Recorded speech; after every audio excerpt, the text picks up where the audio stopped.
कृष्ण का सर्वप्रथम उल्लेख किस उपनिषद में मिलता है? छांदोग्य उपनिषद, मुंडक उपनिषद, कठोपनिषद या फिर प्रश्नोपनिषद। एक प्रश्न बहुत पूछा जाता है कि सत्य में विजयते कहाँ से लिया गया है, तो मुंडक उपनिषद से लिया गया। यूपीएससी सिविल सेवा में पूछा जा चुका है प्रश्न। अब आपको बताना है कृष्ण का सबसे पहले उल्लेख किस उपनिषद में मिलता है, तो छांदोग्य उपनिषद में मिलता है। इसका आंसर हो जाएगा ऑप्शन नंबर ए। तो कृष्ण का सबसे पहले वर्णन जो है वो छांदोग्य उपनिषद में देवकी पुत्र के रूप में और अंगिरस के शिष्य के रूप में मिलता है। दाएं भाग की रचना किसके द्वारा लिखी गई है? दाएं भाग की रचना किसके द्वारा लिखी गई है? ये लिखी गई है जीमूत वाहन के द्वारा। किसके द्वारा लिखी गई है? जीमूत वाहन के द्वारा। रघुनंदन और माधवाचार्य और श्रीदत्त उपाध्याय ने भी कुछ ना कुछ लिखा है। चलिए देखते हैं। तो दाएं भाग जो है जीमूत के द्वारा लिखा गया है, जीमूत वाहन के द्वारा लिखा गया है। माधवाचार्य ने लिखा है पराशर माधवीय और श्रीदत्त उपाध्याय ने लिखा है आचारादर्श और रघुनंदन ने लिखी है स्मृतित्व। किस पुराण में गणेश पूजा का प्रथम बार उल्लेख मिलता है? किस पुराण में गणेश पूजा का पहली बार उल्लेख मिलता है? तो मत्स्य पुराण नहीं है, वायु पुराण नहीं है और मार्केंडीय पुराण नहीं है, यह है अग्नि पुराण। क्या है? अग्नि पुराण। तो अग्नि पुराण में तांत्रिक पद्धति का उल्लेख मिलता है और अग्नि पुराण में गणेश पूजा का प्रथम बार उल्लेख किया गया है। क्वेश्चन नंबर 4 है, निम्नलिखित कथनों पर विचार करना है आपको। पहला स्टेटमेंट है, प्रथम शताब्दी में लिखित पुस्तक गार्गी संहिता में यूनानी आक्रमण का उल्लेख मिलता है। गार्गी संहिता में यूनानी आक्रमण का उल्लेख मिलता है और यह पुस्तक लिखी गई प्रथम शताब्दी में। दूसरा स्टेटमेंट है, अर्थशास्त्र जो है ना, अर्थशास्त्र आचार्य चाणक्य के द्वारा रचित है और यह भारत का पहला राजनीतिक ग्रंथ माना जाता है। यह 15 खंडों में विभाजित है। आचार्य चाणक्य के 2 नाम और हैं, कौन कौन से हैं? विष्णुगुप्त और कौटिल्य, याद रखिएगा। तो यहाँ फिलहाल दोनों के दोनों स्टेटमेंट करेक्ट हैं। इसका आंसर हो जाएगा ऑप्शन नंबर सी। ये भी करेक्ट है कि जो गार्गी संहिता है प्रथम शताब्दी में लिखी गई और यूनानी आक्रमण का उल्लेख उससे मिलता है। और अर्थशास्त्र के लेखक जो चाणक्य हैं वो भारत का पहला राजनीतिक ग्रंथ है। कौन सा? अर्थशास्त्र। और इसमें 15 खंडों में विभाजित है ये। तो देखिए, गार्गी संहिता जो है प्रथम शताब्दी में लिखी गई पुस्तक है। इसमें यूनानी आक्रमण का उल्लेख जो है मिलता है। अर्थशास्त्र को आचार्य चाणक्य, जिन्हें विष्णुगुप्त और कौटिल्य के नाम से भी जाना जाता है, के द्वारा लिखी गई है। यह राजनीति का पहला ग्रंथ माना जाता है। इसमें लगभग 6000 श्लोकों में मौर्यकालीन राजनीति, सामाजिक, आर्थिक, मौर्यकालीन राजनीति, सामाजिक, आर्थिक एवं धार्मिक स्थिति की जानकारी मिलती है। यह 15 खंडों में विभाजित है और इसका द्वितीय और तृतीय खंड सर्वाधिक प्राचीन है। अब आ जाइए क्वेश्चन नंबर 5 पर। निम्नलिखित कथनों पर विचार करना है। पहला स्टेटमेंट है, प्रबंध चिंतामणि की रचना, प्रबंध चिंतामणि की रचना मेरुतुंगाचार्य ने की थी और यह जो ग्रंथ है वो बौद्ध साहित्य का एक महत्वपूर्ण ग्रंथ है। प्रबंध चिंतामणि, पहला स्टेटमेंट करेक्ट है, दूसरा गलत है, क्योंकि जैन साहित्य का, न कि बौद्ध साहित्य का प्रमुख ग्रंथ है, जैन साहित्य का है ये। तो इसका आंसर क्या हो जाएगा? ऑप्शन नंबर ए, केवल एक। तो प्रबंध चिंतामणि की रचना मेरुतुंगाचार्य ने की थी। यह जो ग्रंथ है वो जैन साहित्य का एक महत्वपूर्ण ग्रंथ है, न कि बौद्ध का, और 5 खंडों में विभाजित है प्रबंध चिंतामणि। क्वेश्चन नंबर 6 है, निम्नलिखित कथनों में से कौन सा एक गलत है? 4 स्टेटमेंट है यहाँ पर, इनमें से 3 करेक्ट होंगे, एक इनकरेक्ट होगा, उसी को ढूंढना है कौन सा है वो। पारसी धर्म के पैगंबर ईसा मसीह हैं और पारसियों का धार्मिक ग्रंथ जिंदा अवेस्ता है, जिसमें जरथुष्ट्र के शिक्षकों का है, जिसमें जरथुष्ट्र के शिक्षकों का संकलन है। थोड़ा जूम आउट कर लेते हैं हम, दिखाई देखा चलिए। अब देखिए, धर्म के अनुयायी एक ईश्वर अहुर को मानते हैं। इस धर्म के अनुयायी एक ईश्वर जो है वो अहुर को मानते हैं और पारसी धर्म के अनुयायियों को अग्नि पूजक भी कहा जाता है। बिल्कुल, देखिए, पारसी धर्म के अनुयायियों को अग्नि पूजक भी कहा जाता है और इस धर्म के अनुयायी एक ईश्वर अहुर को मानते हैं। और पारसियों का धार्मिक ग्रंथ जिंदा अवेस्ता है, जिसमें जरथुष्ट्र के शिक्षकों का संकलन है। पहला स्टेटमेंट करेक्ट है, क्योंकि जो ईसा मसीह हैं वो तो ईसाई धर्म के प्रवर्तक हैं ना, और ईसाई धर्म का पवित्र ग्रंथ क्या है? बाइबल है। लेकिन यहाँ पारसी धर्म के पैगंबर की बात हो रही है, तो पारसी धर्म के पैगंबर का नाम है क्या? जरथुष्ट। क्या नाम है? जरथुष्ट नाम है, ना कि ईसा मसीह। तो करेक्ट है डी, करेक्ट है सी, करेक्ट है बी, लेकिन इनकरेक्ट है ए, क्योंकि पारसी धर्म के जो पैगंबर हैं उनका नाम क्या है? जरथुष्ट। तो देखिए, पारसी धर्म के पैगंबर जरथुष्ट थे। ईसा मसीह ईसाई धर्म के पैगंबर थे। ईसाई धर्म का प्रमुख ग्रंथ सभी को पता होगा, बाइबल है।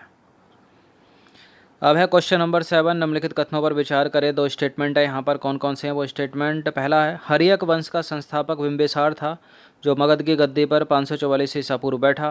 बिंबिसार ने राजगृह का निर्माण करवाया और उसे अपनी राजधानी बनाया। तो करेक्ट है पहला, करेक्ट है दूसरा। बिंबिसार ने राजगृह का निर्माण करवाया, उसे अपनी राजधानी बनवाया। सत्य। यहाँ देखा कीजिए कि सत्य पूछा या असत्य, वरना उल्टा पड़ जाएगा पूरा। तो उपरोक्त दोनों के दोनों कथन सत्य हैं। हर्यक वंश का संस्थापक था बिंबिसार, मगध की राजगद्दी पर बैठा 544 ईसा पूर्व। वह बौद्ध धर्म का, किसका? बौद्ध धर्म का अनुयायी था। बिंबिसार ने ब्रह्मदत्त को हराकर अंग राज्य को मगध में मिला लिया था। राजगृह का निर्माण भी बिंबिसार ने करवाया और उसे अपनी राजधानी बनाया। क्वेश्चन नंबर 8 है, निम्नलिखित कथनों में से कौन सा गलत है? 4 में से कोई ना कोई इनकरेक्ट होगा, कौन सा है वो इनकरेक्ट? तो देखिए, निम्नलिखित में से कौन सा जो है गलत है, कौन सा? महात्मा बुद्ध की सेवा में बिंबिसार ने राजवैद्य जीवक को भेजा था। बिंबिसार की हत्या उसके पुत्र अजातशत्रु ने कर दी थी और वह 493 ईसा पूर्व में मगध की गद्दी पर बैठा। अजातशत्रु का उपनाम कुणिक था और वह प्रारंभ में जैन धर्म का अनुयायी था। हर्यक वंश का अंतिम राजा उदयन था, उदयन। देखिए, करेक्ट है पहला, करेक्ट है दूसरा, करेक्ट है तीसरा, इनकरेक्ट है चौथा, क्योंकि हर्यक वंश का अंतिम राजा उदयन नहीं था। तो बिंबिसार ने महात्मा बुद्ध की सेवा में राजवैद्य जीवक को भेजा था। बिंबिसार की हत्या उसके पुत्र अजातशत्रु ने कर दी थी और 493 ईसा पूर्व में वो मगध की गद्दी पर बैठा। हर्यक वंश का अंतिम राजा उदयन का पुत्र नागदशक था। कौन? नागदशक, जो उदयन का पुत्र था। अब है क्वेश्चन नंबर 9, निम्नलिखित कथनों पर विचार करना है आपको। 2 स्टेटमेंट है यहाँ पर। पहला स्टेटमेंट है कि सिकंदर ने भारत विजय का अभियान 326 ईसा पूर्व में प्रारंभ किया। सिकंदर की सेना ने व्यास नदी के पश्चिमी तट पर पहुंचकर उसे पार करने से इनकार कर दिया। तो व्यास नदी के तट पर पहुंचे थे या रावी नदी के तट पर? व्यास नदी के तट पर ही पहुंचे थे। करेक्ट है दोनों के दोनों स्टेटमेंट। इसका आंसर हो जाएगा ऑप्शन नंबर सी। तो देखिए, सिकंदर ने भारत विजय अभियान 326 ईसा पूर्व प्रारंभ किया और सिकंदर का सेनापति कौन था? Seleucus Nicator. और सिकंदर की सेना ने व्यास नदी के पश्चिमी तट पर पहुंचकर उसे पार करने से इनकार कर दिया। सिकंदर स्थल मार्ग के द्वारा 325 ईसा पूर्व में भारत से लौटा। 10वां प्रश्न है, निम्नलिखित कथनों में से कोई एक यहाँ पर गलत है। शिशुनाग वंश का अंतिम राजा नंदी वर्मन था। बी है, नंद वंश का संस्थापक घनानंद था। चंद्रगुप्त मौर्य ने घनानंद को युद्ध में पराजित कर मगध में मौर्य वंश की नींव डाली। और विशाख दत्त की मुद्रा राक्षस से चंद्रगुप्त मौर्य के साम्राज्य की जानकारी मिलती है। डी वाली लाइन मोस्ट इंपॉर्टेंट है। विशाख दत्त किसकी पुस्तक है? मुद्रा राक्षस किसकी पुस्तक है? विशाख दत्त की है, जहाँ से जानकारी मिलती है चंद्रगुप्त मौर्य के साम्राज्य की। तो डी है करेक्ट, सी है करेक्ट, बी है इनकरेक्ट, क्योंकि नंद वंश का संस्थापक महापद्मनंद है, ना कि घनानंद। करेक्ट है पहला, घनानंद तो प्रतापी शासक था नंद वंश का। तो देखिए, नंद वंश का संस्थापक है महापद्मनंद, ना कि घनानंद। विशाख दत्त की रचना का नाम है मुद्रा राक्षस, से जानकारी किसकी मिलती है? मौर्य साम्राज्य की। और मुद्रा राक्षस में चंद्रगुप्त के लिए वृषल शब्द का प्रयोग किया गया। किसका? वृषल। 11वां प्रश्न है, निम्नलिखित कथनों पर विचार करें। 2 स्टेटमेंट है यहाँ पर, कौन सा करेक्ट है इनमें? देखिए, चंद्रगुप्त मौर्य ने जैनी गुरु भद्रभ्राहु से जैन धर्म की दीक्षा ली थी। मेगास्थनीज चंद्रगुप्त मौर्य के दरबार में रहता था और यह सेल्यूकस निकेटर का राजदूत था। बिल्कुल था भाई, करेक्ट है दोनों के दोनों स्टेटमेंट। इसका आंसर हो जाएगा ऑप्शन नंबर सी।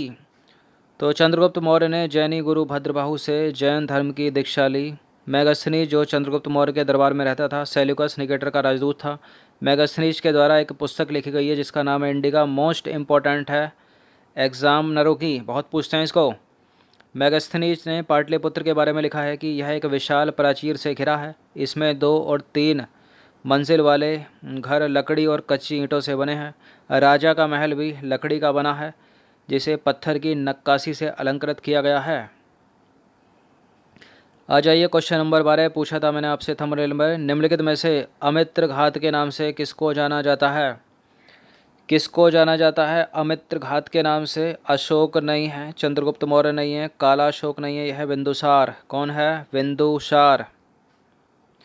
तो देखिए, बिंदुसार को अमित्र घात के नाम से जाना जाता है और अमित्र घात का अर्थ शत्रु विनाशक होता है। बिंदुसार आजीवक संप्रदाय का अनुयायी था और जैन धर्म ग्रंथों में बिंदुसार को एक और नाम सिंहसेन के नाम से जाना जाता है। क्वेश्चन नंबर 13 है, निम्नलिखित कथनों में से कौन सा जो है वो असत्य है? एक बार फिर से आ जाइए। उपगुप्त नामक बौद्ध भिक्षु ने अशोक को बौद्ध धर्म की दीक्षा दी। अशोक ने आजीविकों के रहने हेतु बराबर की पहाड़ियों पर 4 गुफाओं का निर्माण करवाया, जिनका नाम कर्ज, चौपार, सुदामा तथा विश्व झोंपड़ी था। अशोक के 8वें स्तंभ लेख में आजीविकों का उल्लेख किया गया है तथा महामात्रों को आजीविकों के हितों को ध्यान में रखने के लिए कहा गया है। राजगद्दी पर बैठते समय अशोक अवंती का राज्यपाल था। इसमें से कौन सा गलत है? देखिए, अशोक के 8वें स्तंभ लेख, या जिनको बोलते हैं शिलालेख, या जिनको बोलते हैं अभिलेख, जिनको क्या बोलते हैं? अभिलेख, तो 8वें में नहीं बल्कि 7वें में आजीविकों का उल्लेख किया गया है तथा महामात्रों को आजीविकों के हितों को ध्यान में रखने के लिए कहा गया है। तो 8वें में नहीं है, ऐसा 7वें में है। देखिए, अशोक के शिलालेख इंपॉर्टेंट है, पूछ ले जाते हैं परीक्षाओं में, इसलिए आप पढ़ लेना इनको। देखिए, सम्राट अशोक के 7वें स्तंभ लेख में है, ना कि 8वें में आजीविकों का उल्लेख किया गया है तथा महामात्रों को आजीविकों के हितों का ध्यान रखने के लिए कहा गया है। इसमें पूछ लेते हैं अशोक के कौन से, पहले में क्या, दूसरे में क्या, तीसरे में क्या? सबका फेवरेट है 13वां, 5वां, 8वां, छठा, दूसरा। तो क्वेश्चन नंबर 14 है, शिलालेखों का प्रचलन भारत में सर्वप्रथम अशोक ने करवाया, इसलिए पूछते हैं प्रश्न। करेक्ट है बिल्कुल। अशोक के शिलालेखों में ब्राह्मी, खरोष्टी, ग्रीक और अरमाइक लिपि का प्रयोग हुआ है। बिल्कुल हुआ है, नो डाउट है इसमें। तो सी है इसका आंसर। देख लीजिए, सत्य पूछा या असत्य। तो देखिए, भारत में शिलालेखों का सबसे पहले प्रचलन अशोक ने करवाया। अशोक के शिलालेखों में ब्राह्मी, खरोष्टी, ग्रीक, अरमाइक लिपि का प्रयोग हुआ है। ग्रीक एवं अरमाइक लिपि का प्रयोग अफगानिस्तान के अभिलेख से, खरोष्टी लिपि का प्रयोग उत्तर पश्चिम पाकिस्तान से, शेष भारत में ब्राह्मी लिपि के अभिलेख जो हैं वो मिले हैं। फिर से देख लीजिए, ग्रीक अरमाइक अफगानिस्तान से, खरोष्टी लिपि उत्तर पश्चिमी पाकिस्तान और ब्राह्मी भारत। अब क्वेश्चन नंबर 15, अशोक के किस अभिलेख में कलिंग युद्ध का वर्णन है तथा अशोक के हृदय परिवर्तन की बात की गई है? ये कलिंग युद्ध का वर्णन तो मोस्ट इम्पोर्टेंट है। किस में है? ये बहुत बार पूछा है पेपर में पहले भी। किस में बताइए? 13वें में, 10वें में, चौथे में, तीसरे में? तो अशोक के कलिंग युद्ध का वर्णन जो है वो 13वें शिलालेख, या इसको अभिलेख कह लो या फिर इसको कह लो स्तंभ लेख में है। और इसके हृदय परिवर्तन की जो बात है वो भी 13वें अभिलेख या शिलालेख में की गई है। इसका आंसर हो जाएगा ऑप्शन नंबर ए। तो अशोक के 13वें शिलालेख में कलिंग युद्ध का वर्णन है एवं इसमें अशोक के हृदय परिवर्तन की बात कही गई है। और अशोक के इसी शिलालेख में या अभिलेख में या स्तंभ लेख में पड़ोसी राजाओं का वर्णन भी है। अशोक के चौथे शिलालेख में क्या है? भेरी घोष की जगह धम्म घोष की घोषणा की गई है। इंपॉर्टेंट है, पूछ लिया जाता है। अशोक के तीसरे शिलालेख में राज्य के अधिकारियों को यह आदेश दिया गया है कि वह हर 5 वर्ष के उपरांत दौरे पर जाएंगे और इसमें कुछ धार्मिक नियमों का भी उल्लेख किया गया है। कि इसमें 5वें शिलालेख में या अभिलेख कह लो या स्तंभ लेख कह लो। अब देखिए, अशोक के 10वें अभिलेख या शिलालेख में राजा तथा उच्च पदाधिकारी हमेशा प्रजा के हित में सोचेंगे, ऐसे आदेश दिए गए हैं। तो ये कुछ 15 प्रश्न थे मोस्ट इंपॉर्टेंट, अच्छे से इसका रिवीजन कर लीजिएगा। खासकर इस तरह की एक्सप्लेनेशन को पॉज मार मार के 2-3 बार पढ़ा कीजिए, सुना कीजिए। धन्यवाद।